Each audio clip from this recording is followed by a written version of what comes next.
Welcome to class. Today we're on page 23, working on tangent and cotangent. Now, you have to watch this, you have to do this because you're going to be expected to know it tomorrow. So turn to page 23, get your pencil, and let's get started. Okay, graphing tangent and cotangent is a lot different than sine and cosine. I mean, you're still going off the unit circle, but it looks completely different. So if I'm going to fill out this table, I need to remember what the unit circle looks like. So I'm going to draw the unit circle. So let's do our quadrantals. So this is 1, 0, 0, 1, negative 1, 0, 0, negative 1. Now these are x and y values, so these are sine and cosine. Now remember, to get tangent, you're doing y divided by x. So if I'm over here at 0 degrees, 0 radians, and I do y divided by x, I'm doing 0 divided by 1. 0 on top is 0. If we jump to pi over 2, that's 1 divided by 0. 0 on bottom is undefined. Go to pi, 0 divided by negative 1, 0 still on top, so it's still just 0. Negative 1 over 0, 0 on bottom is undefined, and then 2 pi is the same thing as 0. So I can go on my graph and go ahead and plot all my zeros, and all my undefineds are going to be my asymptotes. So 0, pi, 2 pi,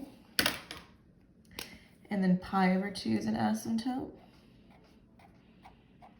and 3 pi over 2 is an asymptote. Okay, so now I need to figure out, well, what's going on between the asymptotes. I just have these dots here. So I'm going to go to see what's happening between 0 and pi over 2, between pi over 2 and pi.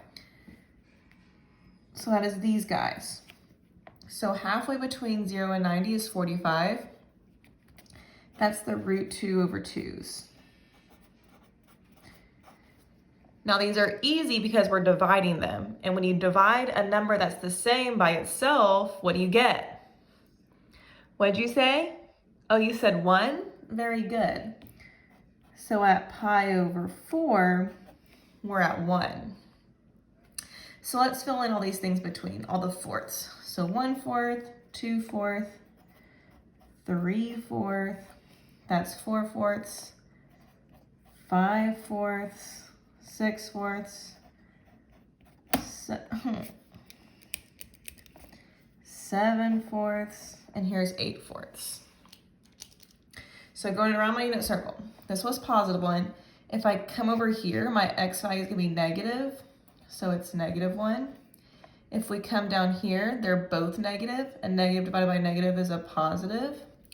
Over here, the y value is negative, so negative 1. So now let's find these on my graph.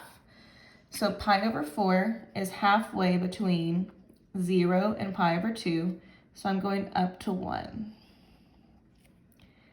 3 pi over 4 is here, that's where we're going down 1. 5 pi over 4 up 1. 7 pi over 4 down 1. So if I'm going to draw this graph, now I'm going to go through my points and then go towards my asymptotes.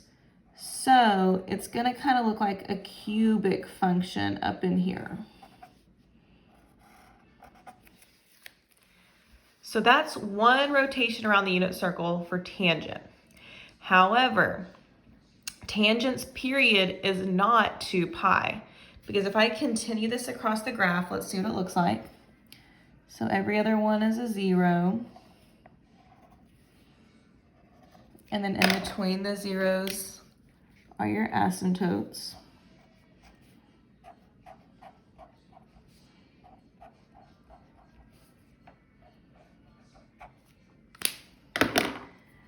So we got our fourths where we go up 1 and down 1. Up on the right, down on the left, up on the right, down on the left, up on the right.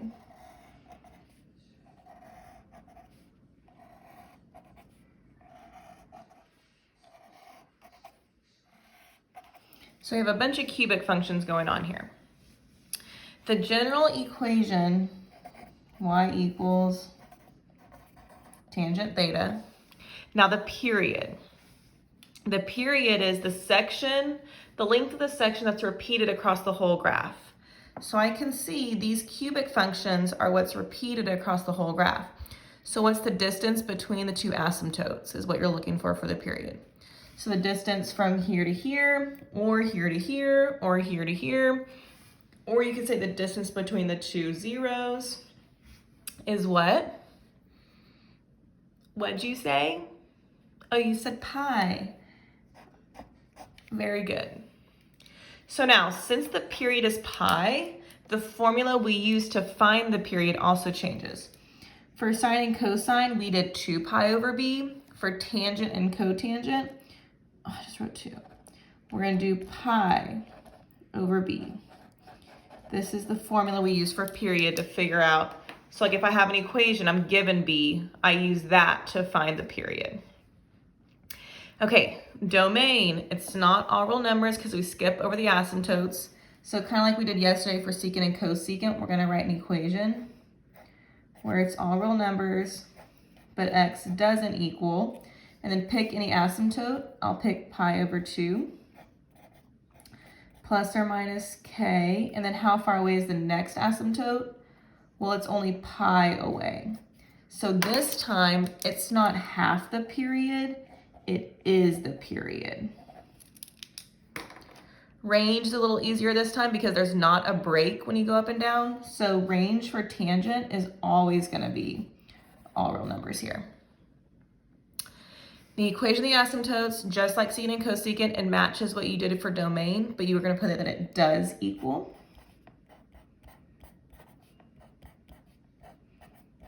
And again, for this pi over 2, I could have picked any of these asymptotes. Identify 2 specific asymptotes. I don't want to do that. So that's tangent. Any questions?